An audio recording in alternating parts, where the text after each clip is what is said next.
kanadeze.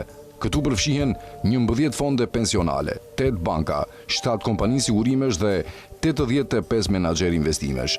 Secili prej këtyre aktorëve financiar luan një rol të rëndësishëm në vetë projektin kolonial të Kanadas, të bazuar në vendosjen e kolonëve, si dhe në shfrytëzimin dhe kolonizimin e tokave dhe popujve në mbar botën. Kompanitë bashkëfajtore përfshin prodhues famkeq të armëve si Elbit Systems dhe Lockheed Martin, furnizues kanadez si CAE dhe BRP, si dhe kompani të njohura gjithësisht si General Electric dhe PayPal. Sektori financiar kanadez është bashkëfajtor në shkeljet e vazhdueshme të së drejtës ndërkombëtare nga ana e Izraelit në territoret e pushtuara palestineze dhe lartësitë e Golanit sirian të pushtuar, përmes një sër praktikash dhe politikash institucionale si dhe përmes investimeve të tyre të drejtpërdrejta.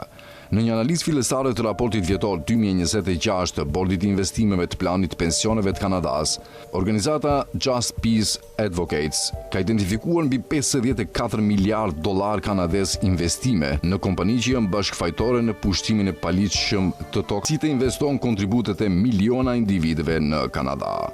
Për të 7 vit radhazi, organizata Just Peace Advocates ka analizuar investimet e CPP-s për të identifikuar përfshirjen e saj në krimet e luftës të Izraelit. Analiza paraprake tregon se ekzistojnë $54.788 miliard investime në 11 kompani që janë bashkëfajtore.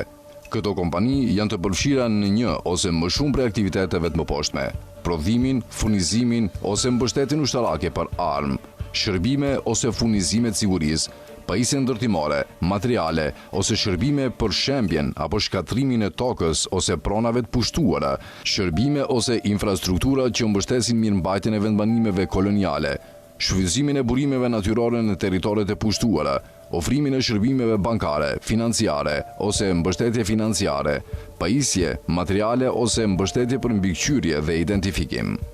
Këto aktivitete, në tërësi, ofrojnë mbështetje materiale për pushtimin e paligjshëm të tokave palestineze nga Izraeli dhe regjimin e tij të apartheidit.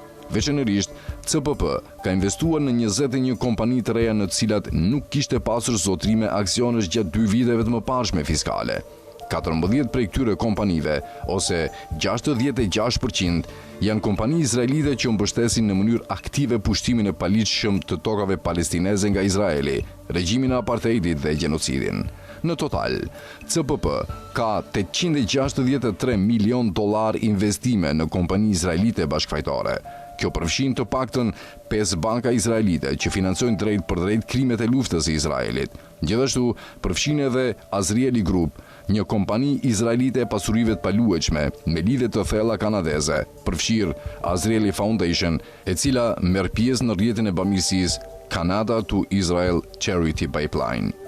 Ndërkaq, koalicioni Urgence Palestine i Quebecut dhe Just Peace Advocates ka publikuar analizën e tyre paraprake të raportit vjetor të vitit 2025, të publikuar nga La Caisse, e cila është një nga fondet më të mëdha institucionale të investimeve në Kanada dhe një nga menaxhuesit më të mëdhej të fondeve pensionale në botë. Analiza zbulon se më 31 dhjetor 2025, nga kursimet e banorëve të Quebecut ishin investuar $25.6 miliard në 80 kompani bashkëfajtore në gjenocid, pushtim, kolonizim dhe shkelje të drejtave të popullit palestinez, që përfaqëson 4.9% të totalit të aseteve të saj. Më 31 dhjetor 2025, La Caisse kishte investuar $153.7 milion në L3 Harris Technologies, pothuajse 7 herë më shumë se një vit më parë. L3 Harris prodhon komponent që integrohen në shumë prej sistemeve të armëve të ushtrisë izraelite, përfshir bomba air-tok, si dhe pajisje për avion, tanke dhe anije luftarake. Këto armë janë përdorur në sulme ndaj zonave civile me dendësi të lartë të popullsisë, duke vrarë mijëra njerëz në Gaza dhe Liban. La Caisse gjithashtu investon $377 milion në Caterpillar. Kjo kompani është bërë objekti fushatave nga Amnesty International dhe Human Rights Watch për shkak të përfshirjes së saj në shkatrimin e mijëra shtëpive dhe ndërtimin e vendbanimeve ilegale në Palestinën e pushtuar. Kohët e fundit, buldozerët e blinduar D9 të Caterpillar janë përdorur për të rrafshuar lagje dhe qytete të tëra gjatë sulmit gjenocidal të Izraelit në Gaza.